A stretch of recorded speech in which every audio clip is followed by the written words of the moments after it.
Pasakojimas apie šuniuką. Tėveli, ateik, pasižiūrėk, ką mes radome sode. Leslie ir Rose paėmė tėtį už rankų ir atsivedė jį iš kambario į virtuvę, kurioje šokinėjo ir amsėjo mažas šunytis. Leisk mums jį pasilikti, paprašė Leslie. jis niekieno ir jam reikalingi namai ir kad kas juo rūpintųsi. Bet aš jau jums nupirkau 2 šuniukus, pasakė tėtis žiūrėdamas į Leslie ir Rose. Mes negalime namuose laikyti dar vieno šuns. Taip, bet jis visai mažytis, maldavo Rose. Aš įsitikinusi, kad jis valgo visai nedaug. O gal jis turi šeimininką? Nerimo tėtis. Jis nenorėjo priimti namus dar vieno šuniuko. Ne, tėti, mes visų aplinkui apklausėm. Niekas nežino, iš kur jis atsirado. Gerai, jis gali likti pas mus tik savaitei, sutiko tėtis. Koks džiaugsmas!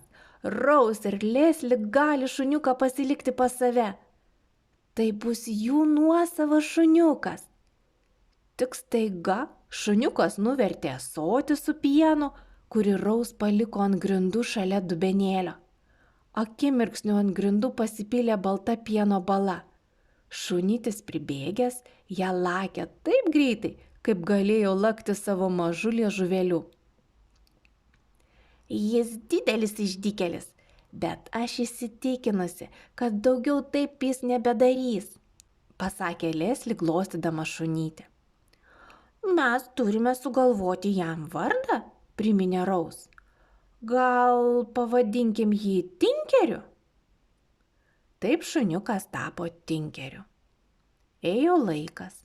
Mergaitė su kiekviena diena vis labiau ir labiau prisirišdavo prie savo augintinio. Tinkeris greitai augo. Jis beveik tapo šeimos narys ir visi jį mylėjo. Tačiau tėtis buvo nepatenkintas, kad namuose apsigyveno benamis šuo. Tinkeris miegodavo tėčio dirbtuvėje. Vieną naktį, kai visi jau miegojo, Tinkeriui pasirodė, kad namuose kažkas atsitiko. Iš virtuvės sklido kažkoks keistas kvapas. Šuo pradėjo loti, kad prikeltų šeimininkus. Au, au, au! Tylu. Visi miega ir niekas negirdi lojimo. Pasirodė tiršti dūmai. Tinkeris dar garsiau pradėjo loti. Au, au, au! Tinkerio lojimas pažadino tėtį.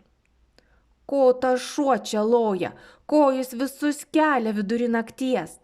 Jau būčiau geriau visai to šuns nepriėmęs į namus. Au, au, au! Vėl pasigirdo lojimas. Tėtis atsikėlė iš lovos. Kas čia per kvapas? Dūmų kvapas. Akimirksniu tėtis nusileido žemyn ir pamatė, kad virtuvė apimta ugnies ir visur tvyro tiršti dūmai. Pribėgęs prie vandens čiaupo jis pylė vandenį į kibirus ir vieną po kito liejo ant ugnies liepsnų. Greitai ugnis buvo užgesinta.